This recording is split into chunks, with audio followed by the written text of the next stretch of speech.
Hey, what's up? It's Dave. I make things. This past weekend, I did this event called the Long Beach Open Studio Tour, which is basically a citywide event where artists and makers of all types open up their homes, open up their studios for complete strangers to come in and maybe buy some stuff. And all in all, it was pretty good. It was like I made some good money and I learned some things, and I figured I would take this time to share with you the things that I learned about this particular event, and also maybe other art events that might be helpful to you if you decide to do something similar. This is actually tip 0.5. One of the best parts about doing a show like this is it gives you an opportunity to reorganize your studio, which is exactly what you see going on right here. So that's actually, it's a good thing. In fact, let me show you what's happening. Here's an angle you don't see very often. Nothing like a good wide angle to make everything feel really exposed and vulnerable. The studio, ladies and gentlemen. But most importantly, this section right over here, which is where my canvases usually go, but I had to reorganize them a little bit because they're just a mess.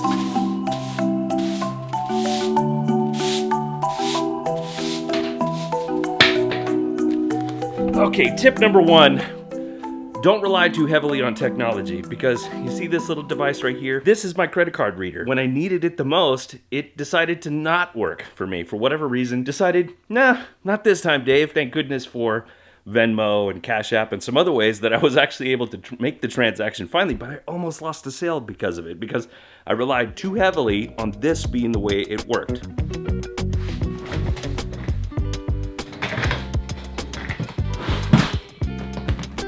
Number 2 is to not rely on anything too gimmicky, that it doesn't stand longer than one event. These things right here, they're meant to be like little stands that you put on your art. You put them on the art and you fold them, and then it just kind of becomes a thing that you sit down and it rests like that. The problem with this is that in moisture, they don't hold up. And so one day they worked fine, but then the next day they were like all flimsy and my art just kept falling all over the place.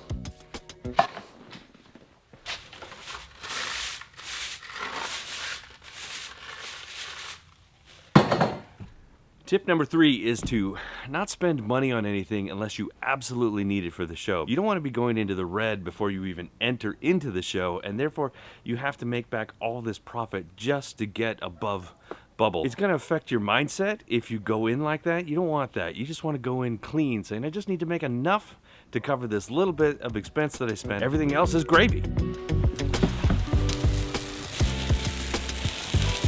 Tip number 4.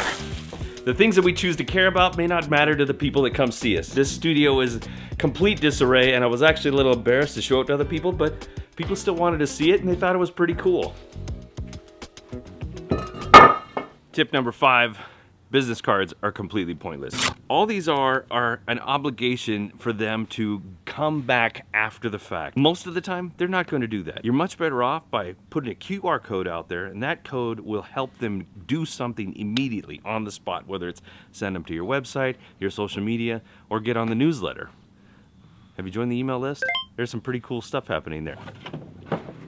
Number 6, strangers are probably going to buy the cheapest stuff you have, if anything at all. It's just a trust issue. They're also not going to be the most forthcoming when they're trying to figure out who you are as a person. They're just there to see your stuff and maybe buy something, but they need some time to get to know who you are. It takes a little bit of bravery to get into my stuff, and what I should have done and what I'll do next time is I'm going to put up a little bio of myself to kind of tell people more about my art history, my art story, what my art's about, just so they have some context and understanding about what I'm doing. But I'm also going to completely ignore any of the esoteric jargon that usually comes with artist bios and stuff like that. Just toss that in the bin. Number 7 is to have a good variety of work available, both in size and in price, but you don't want to overwhelm people with too much choice. Put a bunch of stuff together that's cohesive, kind of feels like it all belongs together, and then put it out there for people to buy, and then maybe you'll sell something. But if you have too much of an orgy of choice, they may not choose anything at all.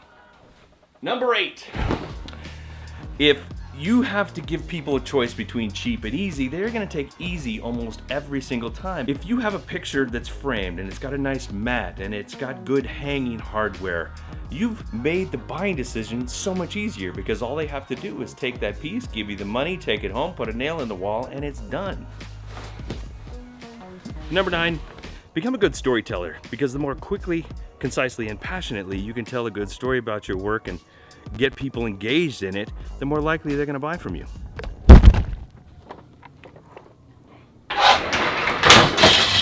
And number 10, which is possibly the most important of all, is that your most precious asset are your collectors and your fans. If you take care of them, they will take care of you. They are going to be the ones that engage with you, and they're going to be the ones that buy from you the most. To a point. I have a friend who lives in Northern California who drove 6.5 hours to get down here to see me on Sunday, buy some work, and then turn around and drive all the way back the same exact day. I couldn't possibly expect him to do that again. The sun is literally coming through the cracks in the studio right now to hit me right in the face. Look at that. I feel like I'm in Bram Stoker's Dracula. Like, good evening. You know.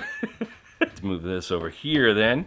So there's going to be collectors that like buying from you, but they're also collectors of other artists, so they want to spread the love around, so they're not going to buy everything from you all the time. It just means you need to continue to build your community, so be helpful, stay engaged, interact with people, be entertaining. Eventually, some of those people who are new will become collectors and they will buy from you some more, and then you have to do it some more, and back and forth forever. Not everybody is going to become your most ardent supporter, but it doesn't take that many to build a truly strong artistic career. Now, even though this was my very first open studio tour, it wasn't the first event I'd ever sold art at. I believe that there are probably more lessons to be had, but these are the ones that I thought were the most poignant for me this time around. In fact, if you have some lessons of your own, please do me a favor, go down to the comments below and share them, because I'm sure I could probably learn something from you, and maybe some of the other people in the community would learn something as well. While you're headed down there, make sure you hit that like button, and if you feel inclined to share this with somebody who might benefit from it, please do. That would be great. On that note, I'm gonna get out. I've been Dave, and I'm gonna go make some more things. Okay, see you next time. I want to suck your blood.